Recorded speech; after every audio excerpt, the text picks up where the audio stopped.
नमस्कार शेतकरी बंधूंनो, KB bio Organics कंपनीमधून मी कृषी तज्ञ मोनिका रोडे।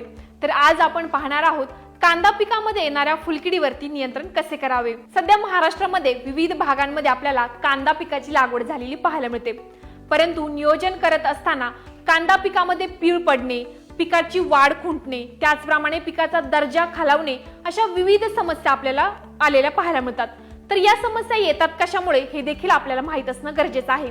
चला तर मग आपण पाहूयात कांदा पिकामध्ये येणाऱ्या फुलकिडीची लक्षणे आणि कारणे काय आहेत। तर शेतकरी मित्रांनो, प्रथम आपण पाहूयात या फुलकिडीचा नुकसानीचा प्रकार। कांदा पिकावर येणारी ही फुलकीड सर्वात जास्त परिणाम करणारी कीड आहे। ही जी फुलकीड आहे तर ती कोवळ्या पातींवरती अंडी घालते।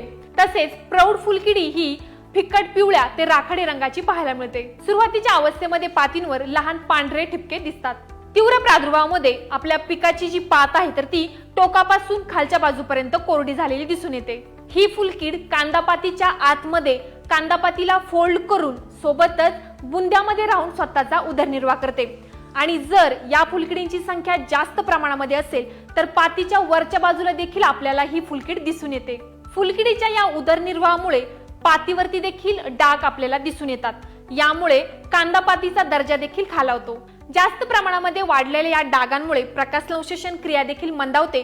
यामुळे उत्पादन वाढीवरती देखील परिणाम झालेला दिसून येतो। तर शेतकरी मित्रांनो, आता आपण पाहूयात याच फुलकिडीवरती नियंत्रण कसे मिळवावे। सर्वात महत्त्वाचं म्हणजे शेतकरी मित्रांनो, कांदा पिकाची लागवड करत असताना जे आपण शेत निवडतो तर ते तृणधान्य शेतांच्या जवळ असू नये। लागवडीसाठी आपण जी जमीन निवडलेली आहे तर त्याची खोल नांगरणी होणं गरजेचं आहे। सोबतच जी आपण निवडलेली जमीन आहे तर ती पूर्णपणे काडी कचरा विरहित असावी। कांदा पिकासाठी जे आपण पाणी नियोजन करतो, पाटपाणी पद्धतीने देखील आपण या फुलकिडीवरती नियंत्रण मिळवू शकतो। कांदा पिकावर येणाऱ्या या फुलकिडीवरती उत्तम परिणामासाठी आपण फवारणीचे देखील नियोजन करणं गरजेचं आहे।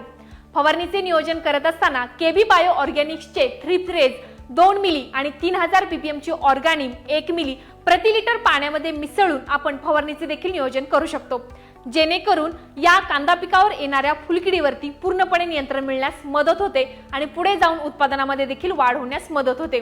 तर शेतकरी मित्रांनो, सांगितल्याप्रमाणे जर आपण नियोजन ठेवत असाल तर नक्कीच आपल्याला यामध्ये फुलकिडीवरती नियंत्रण मिळून उत्पादन वाढीस मदत होते।